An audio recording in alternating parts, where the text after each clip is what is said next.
C'est du panga.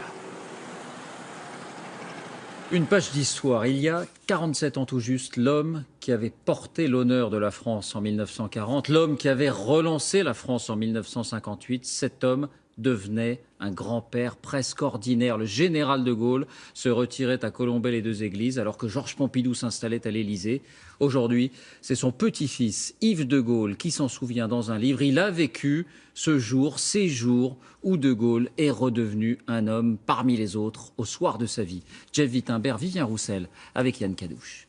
Votre réponse va engager le destin de la France. Le 25 avril 1969, Charles de Gaulle abat sa dernière carte. Je suis désavoué Un référendum pour réformer le par Sénat. une majorité Et il prévient si les d'entre électeurs vous. répondent non. Et je cesserai aussitôt d'exercer mes fonctions.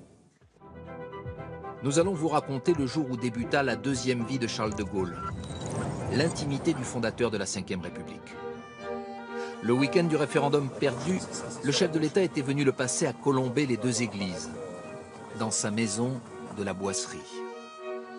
La Boisserie, c'est le refuge du général de Gaulle. C'est ici qu'il vient depuis des décennies pour se reposer, bien sûr, mais aussi pour écrire ou pour prendre des décisions importantes. Et c'est ici, à la Boisserie, qu'il choisit de se retirer après avoir quitté le pouvoir en 1969.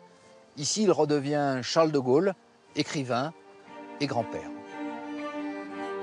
Ce grand-père, immortalisé ici avec son épouse, l'un de ses 5 petits-enfants, Yves de Gaulle, y pense chaque jour de sa vie. Encore un peu plus lorsqu'il revient à la Boisserie où il passait, enfant et adolescent, toutes ses vacances.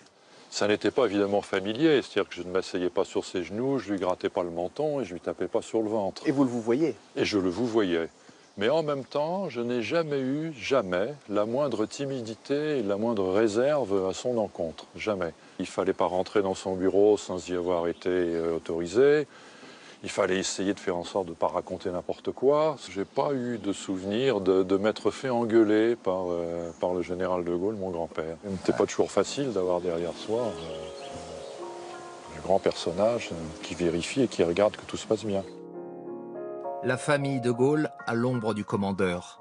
Au début de ces années 60, dans les affres de la fin de la guerre d'Algérie, de l'OAS, pas toujours simple de porter un tel nom. S'appeler de Gaulle, ça n'a jamais été facile.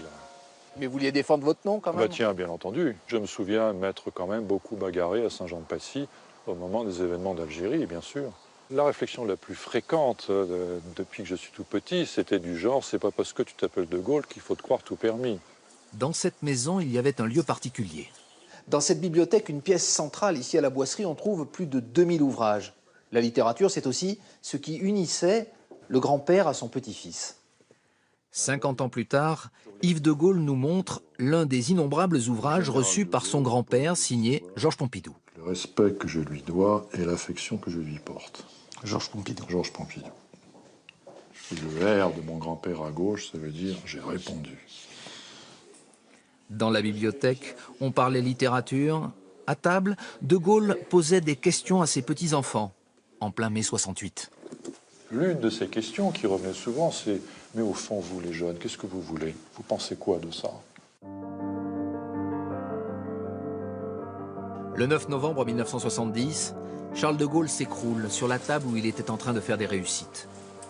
De Gaulle est mort, la famille gardera pour elle ce que le monde apprend un jour plus tard. Le 12 novembre, 40 000 personnes regardent passer le cercueil posé sur un affût de canon. Yves de Gaulle est à la sortie de l'église de Colombey, juste derrière la dépouille.